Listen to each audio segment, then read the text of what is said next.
A carload of white boys with their faces blackened. Discussed the costume meant to look like African American. Those costumes with their faces painted black. Most of us get that this is not okay. Of course, this is an extreme example of racism, but fact is, many of us experience and commit microaggressions every day without realizing it. Bye, Becky. Thanks for yoga. Oh, Soul! Yo, what's up, Soul? How's that 313? You've probably offended someone without realizing it too. But before you click out of this video, because yes, it can be a very uncomfortable topic, I promise you that watching through this video will transform you into a better dancer and a better person for the community that you love. And obviously, culture and authenticity really matter to Steezy. And so we brought in our friends Jojo and Soul to talk about 3 things that you need to know about dance culture. What up, everybody? It's your boy Soul, representing Detroit, Michigan.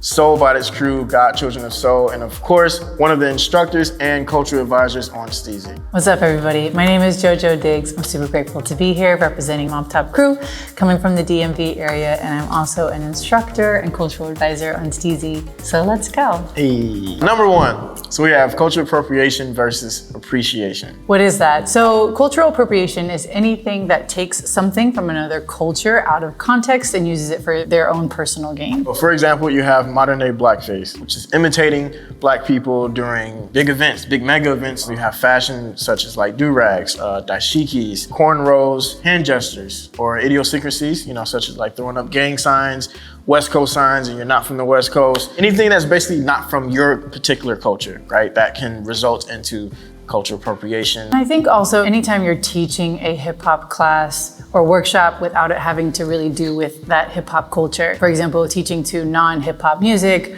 or making up style descriptions such as like hip hop heels, the only thing that should be applied to the words hip hop should be the level, like beginner, intermediate, advanced, and so on. So why does this matter?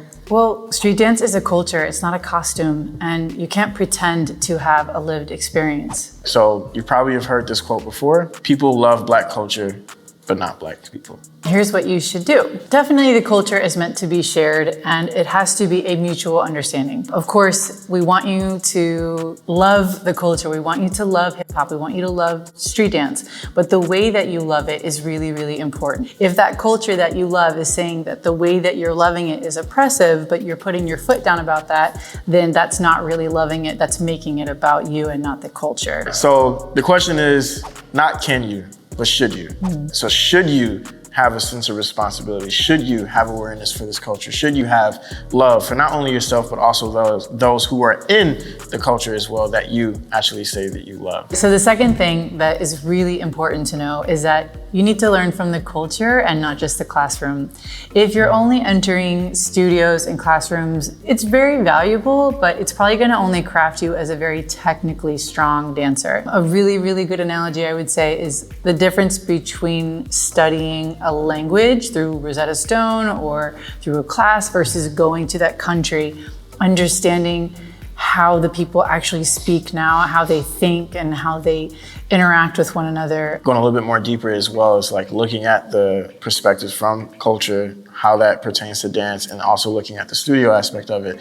One of the things that you kind of lose is how culture embodies, the actual essence of why dance was created the way that it was. So it's very, very important to you as a dancer, as an artist, to know that. Right, and it allows you to have a really complete freedom. It's not this watered down version. You can't understand where something is going if you don't know where it came from. So at this point, you're probably wondering like, okay, so what do I do? All right, so that's a great question. I'm glad you asked that. So some things that you can do that will then further help you inside of this culture is 1, get out of the mirror. 2nd, go to parties, be social. If you do not have parties, or maybe in your community, it's not very social or it's not much, you might have to create it yourself. That's totally okay as well. 3rd, support local events and artists. Number 4, what you have to think about is when you're actually benefiting and also promoting inside of a culture, you're then keeping it alive. It's bigger than yourself. Last, but definitely not least, we're gonna talk about a pretty common phrase called culture vulture. What is that? That is basically when someone is benefiting from making money off of, just profiting from another group's culture without cultural respect and integrity. Non-Black people can definitely profit from, Black culture. Totally. But it's really about, big picture thinking, giving back in some way. I'm definitely someone who has, really built my whole life around dance.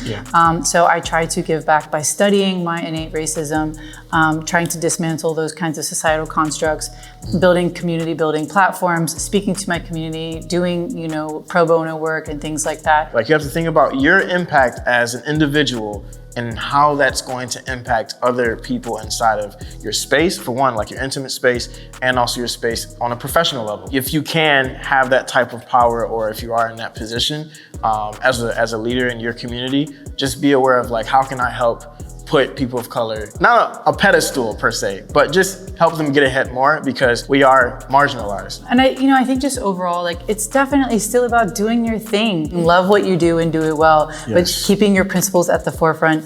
And I genuinely always use Steezy as a really solid example. It's a wonderful, wonderful structure for understanding that, yes, of course, this is a business, but integrity has to be right there. Asking questions for the things that, that you might not know is totally healthy and wonderful. And then of course, like if you are a culture vulture, you're not gonna make it very far. People are gonna see it. It never happens. Yeah. I've never once met any culture vulture that actually succeeded. Yeah. So with power comes great responsibility. You can be the change that you seek. Yes, and every time that you put yourself out there, it is totally normal that you're going to make mistakes. The key is to listen and take the feedback and continue to grow from that love that you have for your dance, and not just for yourself. The community will change one individual at a time. And change starts with you, not a C. Aha, yeah.